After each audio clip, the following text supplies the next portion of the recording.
Hi, Rainey with whyamigreen.com, and today I'm working on my kiddie pool system and I wanted to show you how I'm doing it.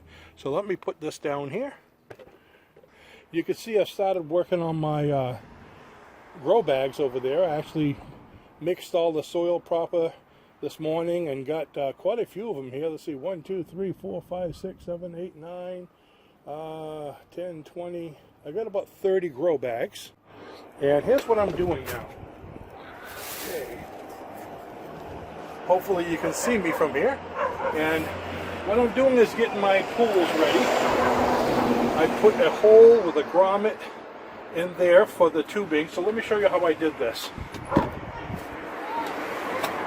I already did 1, 2, 3, 4 pools, 3 pools, and I have the 4th one left. And I figured I would go ahead and record it with you before I'm done. Now these are very flimsy, so I'm trying to find one of the sturdiest pots on the bottom.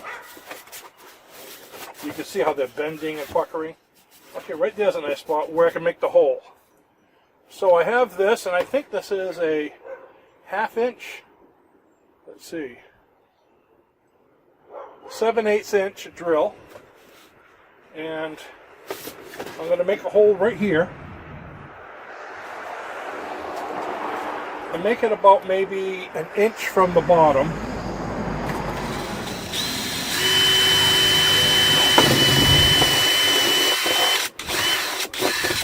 Being careful not to leave a lot of shavings around there.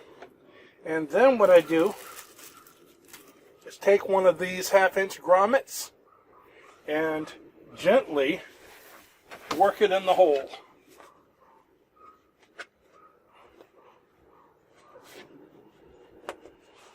And these grommets have like a slot going all the way around, so it fits in if it turns.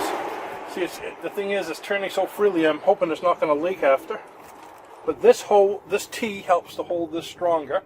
Now, there's an important key to get this to fit in. If you push it, you'll be pushing and pushing and pushing. So, I clean these up, by the way, and get it wet.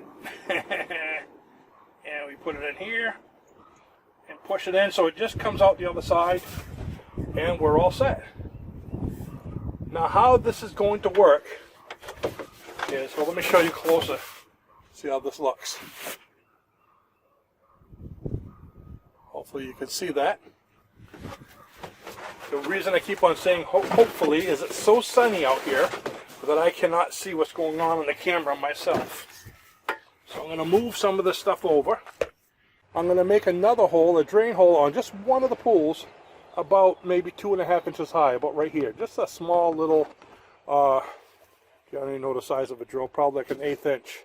That's going to be my overflow. So then I have all these pools set up. When I fill up that bucket with water, the water is going to go into my one with the float.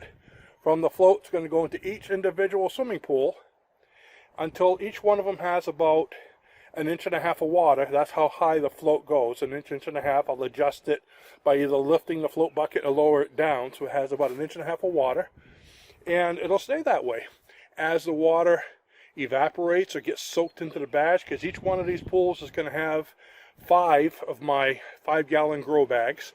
I used to have 8 or 9 before, but those were 3-gallon grow bags. I'm doing them with 5 this year. So each pool will have 5, so that's 20 grow bags I'm going to have going in this system. As it soaks up water, more water comes out of the big pool, and it just keeps on filling itself. Okay, so I just finished putting the system all together, and I have 5 bags per pool, and 1, 2, 3, 4 pools. So let me show you how it's all set up. This green garden hose is coming from downstairs, bringing water up here, and I'm filling up this bucket right here. You see the water starting to fill up there, and as it starts to fill up here, you can see it's already starting to drizzle in here, and it's going to go in there for about maybe 2 inches. The float's going to go up and it's going to stop. Now you see how I have a hose going from the gray bucket into the blue bucket where my float is, and it's coming out of the blue bucket, going around and right down through here. It's going into that kiddie pool, coming around from this kiddie pool, and it's going in this kiddie pool. You can see the inlet there. Then it's going down a little further into, can you see right down there, into that kiddie pool, and coming all the way down into this pool, and then I have it blocked off at the end. The reason why I did that little block off at the end, if I want to add more pools or other buckets, I can. So there's the entire system. In a few hours, this whole thing will be filled with about 1.5 inches of water. And I don't know if you can see, I have a drain hole that I drilled right over there. See that right there? About 2 inches high. So if the water gets too high, rather than flooding everything, it'll drain right out and keep only 2 inches of water in all the pools. So that's the entire system, and I will be doing an update later on once everything is planted. The season is still way too early. I'm getting this set up. I still have pretty much almost a month. It's, I believe, the 3rd of May today, and usually you don't even plant here in Maine until the end of May, right around the 1st of June, but I usually go a little sooner because we've had a lot of frost in the past on that full moon there right at the end of May. So I came back outside about 1.5 hours later, and you can see that the pools have finally filled up, and the pots are actually starting to soak up all the water. There's about 1.5 inches of water in there, but I wanted to show you what it looks like. It's all set. The only thing missing is the plants. I hope you enjoyed this video. You have a great night, and remember, if you're not growing, you're not green. Bye-bye now.